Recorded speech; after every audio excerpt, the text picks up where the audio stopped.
नरेंद्र मोदी के परिसीमन वाले दावे को फेल करने के लिए विपक्ष ने अपना सबसे बड़ा ब्रह्मास्त्र निकाल लिया है। जी हां, मल्लिकार्जुन खड़गे के चैम्बर में हुई 20 दलों की उस गुप्त मीटिंग ने दिल्ली की कुर्सी हिला दी है। विपक्ष का साफ संदेश है, महिला आरक्षण तो मंजूर है, लेकिन परिसीमन के नाम पर जो खेल हो रहा है उसे संसद में ही दफन कर देंगे। क्या राहुल, तेजस्वी और खड़गे मिलकर मोदी सरकार को 2/3 बहुमत वाला सपना तोड़ने वाले हैं? क्या ये 2024 के बाद की सबसे बड़ी बगावत है? पूरी रिपोर्ट देखिए, क्योंकि आज संसद के अंदर आर पार की जंग छिड़ चुकी है। तो इस रिपोर्ट को पूरा जरूर देखें। विशेष सत्र की शुरुआत होते ही राज्यसभा में नेता प्रतिपक्ष मल्लिकार्जुन खड़गे के चैम्बर में जो हुआ उसने सरकार की टेंशन बढ़ा दी है। इंडिया गठबंधन के 20 से ज्यादा दल एक छत के नीचे आए। कौन कौन था मौजूद? राहुल गांधी, तेजस्वी यादव, सुप्रिया सुले, संजय राउत और संजय सिंह जैसे दिग्गज नेता वहां रणनीति बना रहे थे। फैसला ये कि नारी शक्ति वंदन अधिनियम का तो हम स्वागत करेंगे, लेकिन जो डिलिमिटेशन परिसीमन का क्लॉज डाला गया है उसे किसी भी कीमत पर पास नहीं होने देंगे।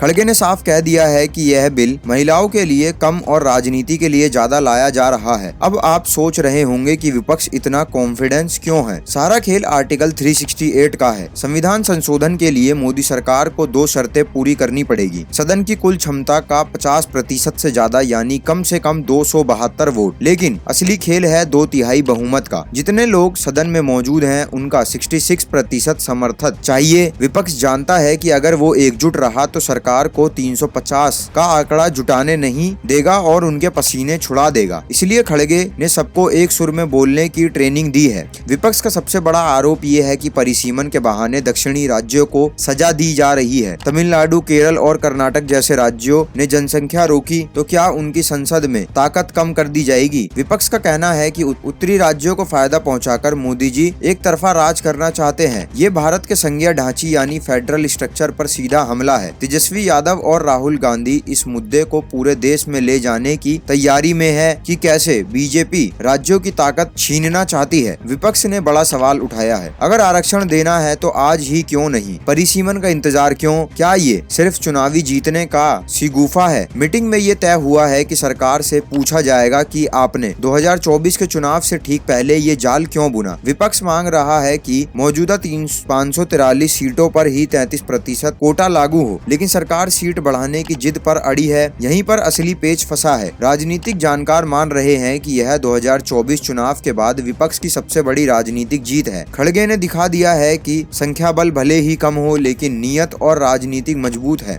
जनहित के मुद्दे पर अब विपक्ष एक सुर में बोलेगा। अगर संसद में ये बिल गिर गया तो मोदी सरकार के लिए ये 10 साल की सबसे बड़ी हार होगी।